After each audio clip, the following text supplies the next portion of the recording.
जय माता दी। आप सभी को शारदीय नवरात्रि की हार्दिक शुभकामनाएं।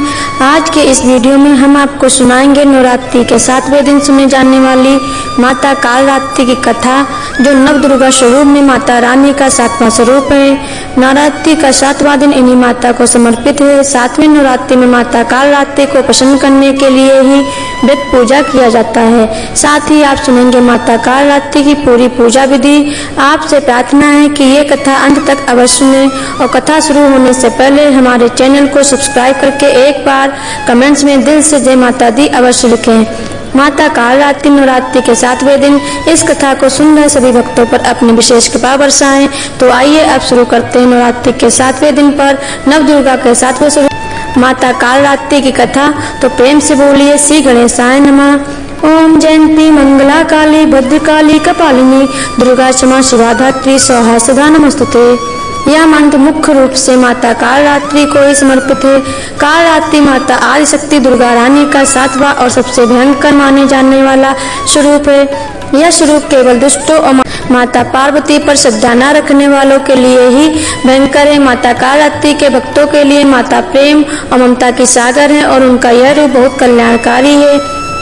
माता का नाम कालरात्रि है था, जिनके शरीर का रंग घने अंधकार की तरह एकदम काला है। माता कालरात्रि के सिर के बाल बिखरे हुए हैं और गले में विद्युत की तरह चमकने वाली माला है। अंधकार स्थितियों का नाश करने वाली है। माता कालरात्रि काल से भी रक्षा करने वाली है। महाशक्ति कालरात्रि इन देवी के 3 नेत्र हैं। तीनों ही नेत्र ब्रह्मांड के समान गोल हैं। इनकी सांसों से अग्नि निकलती रहती है। माता कालरात्रि गर्दभ यानी गधे की सवारी करती है। माता कालरात्रि के ऊपर उठे हुए दाहिने हाथ की वर मुद्रा भक्तों को मनोवांछित वरदान प्रदान करती है। माता कालरात्रि का दाहिने तरफ का नीचे वाला हाथ अभय मुद्रा में है, यानी माँ कालरात्रि के भक्त में से निडर और निर्भय है। यही माता रानी की इच्छा है। माता कालरात्रि के बाएं तरफ के ऊपर वाले हाथ में लोहे का कांटा तथा नीचे वाले हाथ में खड्ग है। इनका रूप भले ही भयंकर हो, लेकिन यह सदैव सुफल देने वाली माता है, इसलिए माँ कालरात्रि शुभंकारी भी कहलाई। अर्थात इनसे भक्तों को किसी भी प्रकार से भयभीत या आतंकित होने की कतई आवश्यकता नहीं है। माँ कालरात्रि के साक्षात्कार से भक्त पुण्य का भागी बनता है। माँ कालरात्रि की उपासना करने से ब्रह्मांड की सारी सिद्धियों के दरवाजे खुलने लगते हैं और तमाम आसुरी शक्तियाँ माता कालरात्रि के नाम के उच्चारण मात्र से ही भयभीत होकर दूर भागने लगती हैं। इसलिए दानव दैत्य राक्षस और भूत प्रेत माता कालरात्रि के स्मरण से ही भाग जाते हैं। तंत्र मंत्र के साधकों में माँ कालरात्रि की पूजा विशेष रूप से प्रचलित है। यही कारण है कि माँ कालरात्रि की पूजा मध्य रात्रि में करने का विधान है। साथ ही यह भी माना जाता है कि माँ कालरात्रि की पूजा के समय से पहले प्राणों के नष्ट होने का भय भी खत्म हो जाता है, क्योंकि माँ कालरात्रि दुष्टों का विनाश करने वाली है। इसलिए हिंदू धर्म में इन्हें वीरता और साहस का प्रतीक माना जाता है। माता कालरात्रि ग्रह बाधाओं को भी दूर करती हैं। अग्नि, जल, जंतु, जीव और रात्रि के भय से भी माता कालरात्रि की कृपा से मुक्ति मिलती है। इनकी कृपा से भक्त हर तरह के भय से मुक्त हो जाता है। दुर्गा पूजा के 7वें दिन भक्त का मन सहस्त्रार चक्र में स्थित रहता है, इसलिए ब्रह्मांड की समस्त सिद्धियों के द्वार इस दिन खुलने लगते हैं। देवी कालरात्रि को व्यापक रूप से माता महाकाली, भद्रकाली, भैरवी, रुद्राणी, चामुंडा, चंडी और दुर्गा के कई विनाशकारी रूपों में से एक माना जाता है। रोधी, धूम्र, बलना कालरात्रि माँ के अन्य कम प्रसिद्ध नामों में से एक है। माँ कालरात्रि के स्वरूप विग्रह को अपने हृदय में अवस्थित करके मनुष्य को एक निष्ठ भाव से माता कालरात्रि की उपासना करनी चाहिए। यम नियम संयम का माँ कालरात्रि के भक्तों को खास पालन करना चाहिए। माँ कालरात्रि की पूजा में मन, वचन और काया की पवित्रता रखनी अत्यंत आवश्यक है। माँ कालरात्रि की उपासना से होने वाले शुभों की गणना नहीं की जा सकती। हमें निरंतर इनका स्मरण, ध्यान और पूजन करना चाहिए। माँ कालरात्रि कथा के अनुसार एक रक्तबीज नाम का राक्षस था। मनुष्यों के साथ साथ देवता भी इससे परेशान थे।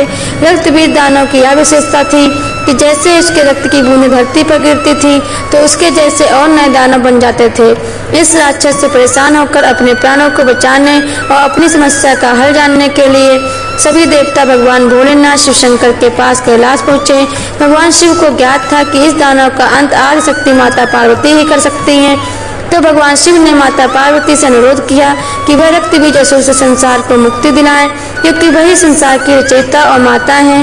सृष्टि पर कोई भी संकट आता है तो सारा संसार सबसे पहले अपनी माता को ही पुकारता है। इसके बाद माँ पार्वती ने सोम की शक्ति व तेज से माँ कालरात्रि को उत्पन्न किया। इसके बाद महासंग्राम हुआ और जब माँ दुर्गा ने दैत्य रक्त बीज का अंत किया तो उसकी देह से निकलने वाले रक्त को माँ कालरात्रि ने भूमि पर गिरने से पहले ही मुख में भर लिया। तब इस रूप को माँ पार्वती का कालरात्रि स्वरूप कहा गया, यानी माता कालरात्रि इतनी ममतामयी है कि अपनी संतान रूपी हमारे इस संसार की रक्षा के लिए माँ ने दुष्ट असुरों का रक्तपान किया। माँ कालरात्रि को काली का ही रूप माना जाता है। काली माँ इस कलयुग में प्रत्यक्ष फल देने वाली हैं। काली माता, भैरव भगवान और हनुमान जी ही ऐसे देवी देवता हैं जो कलयुग में शीघ्र ही जागृत होकर अपने भक्तों को मनोवांछित फल प्रदान करते हैं।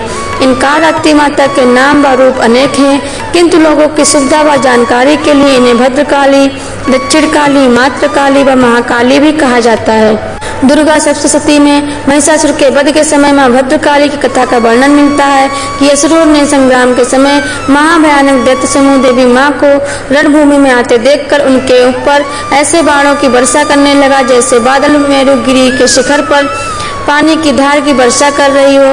तब देवी ने अपने बाणों से उस बाण के समूह को अनायास ही काट कर उन दुष्ट असुरों के घोड़ों और सारथियों के प्राणों का हरण कर लिया और माता रानी ने उनके धनुष और अत्यंत ऊंची ध्वजा को बाण से गिरा दिया। माता रानी ने धनुष कट जाने पर उन असुरों को बाणों द्वारा भीन डाला और भद्रकाली ने शूल का प्रहार किया। महाकालरात्रि के शूल वार से राक्षसों के शूल के सैकड़ों टुकड़े हो गए और महादैत्य प्राणों से हाथ धो बैठा। आइए अब जानते हैं नवरात्रि के 7वें दिन पर माँ कालरात्रि की पूरी पूजा विधि। माँ कालरात्रि की पूजा के लिए सुबह 4 से 6 बजे तक का समय उत्तम माना जाता है। इस दिन प्रातः काल जल्दी स्नान आदि करके माँ कालरात्रि की पूजा के लिए लाल रंग के कपड़े पहनने चाहिए। इसके बाद माँ कालरात्रि के समय घी का दीप प्रज्वलित करें। अब फल फूल मिष्ठान आज विधि से पूर्वक माँ कालरात्रि का पूजन करें। पूजा के समय मंत्र जाप करना चाहिए, फिर माँ काली की आरती करनी चाहिए। इस दिन काली चालीसा, सिद्ध कुंज का स्तोत्र का अगला स्तोत्र आदि चीजों का पाठ भी करना चाहिए। इसके अलावा सप्तमी की रात में तिल के तेल या सरसों के तेल की अखंड ज्योति भी माँ कालरात्रि की प्रसन्नता के लिए जलानी चाहिए। माँ कालरात्रि को गुड़ व हलवे का भोग लगाना चाहिए, इससे वह प्रसन्न होकर भक्तों की मनोकामनाएं पूरी करती हैं। माँ कालरात्रि की पूजा में इन मंत्रों से की जानी चाहिए। या देवी सर्वभूतेषु माँ कालरात्रि रूपेण संस्थिता, नमस्तस्यै नमस्तस्यै नमस्तस्यै नमो नमः। अगर आपको हमारी यह व्रत कथा पसंद आई है तो ऐसी ही और व्रत कथाओं को सुनने के लिए हमारे चैनल को सब्सक्राइब जरूर करें। धन्यवाद।